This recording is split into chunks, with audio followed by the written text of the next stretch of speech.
मार्फत की दुनिया के मोअज़्ज़ज़ दोस्तों, मैं हूँ सईदा शहजादी और आप तमाम देखने और सुनने वालों को अस्सलामुअलैकुम।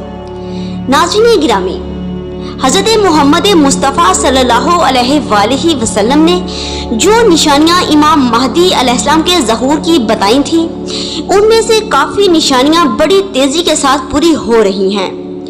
चाइना में जो आसमान पर सुर्खी ज़ाहिर हुई है, ये इमाम महदी अलैहिस्सलाम की बहुत बड़ी निशानी है और बहारुल अनवार जिल्द नंबर 12 में इस बात की तफसील मौजूद है कि जब आसमान पर सुर्खी ज़ाहिर हो और फिर वो सुर्खी अतराफ में फैल जाए तो समझ लेना कि इमाम महदी अलैहिस्सलाम का ज़हूर करीब है।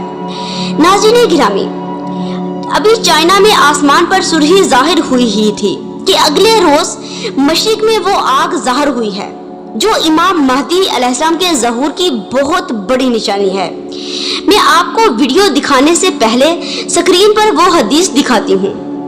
ये देखें, तीसरी लाइन, पाक पैगंबर हज़रत मोहम्मद मुस्तफ़ा सल्लल्लाहु अलैहि वसल्लम ने इमाम महदी अलैहिस्सलाम की निशानियाँ बयान करते हुए फरमाया कि मशरिक के तौलानी हिस्से पर एक आग ज़ाहिर होगी। वो 3 या इससे ज्यादा 7 दिन तक फिजा में बाकी रहेगी। अब ये वीडियो देखें, ये ऐन उसी जगह से हमें वीडियो मौसूल हुई है जिसके बारे में हदीस में बयान किया गया है। लोगों का ये कहना है कि आज हमें 3 दिन हो गए हैं, मुसलसल जब हम देखते हैं तो ये आग हमें इसी तरह नजर आती है। नाज़रीन गिरामी, यकीनन अब वो वक्त बिल्कुल करीब है, क्योंकि तारीख हम फिक्स नहीं कर सकते कि इमाम महदी अलैहिस्सलाम का ज़हूर कब होगा, क्योंकि तारीख बताना जुर्म है।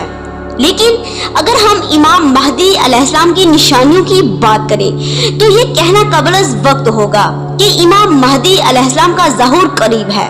अल्लाहुम्मा सल्ली अला मुहम्मद व आले मुहम्मद व अज्जिल फरजहुम अजमईन।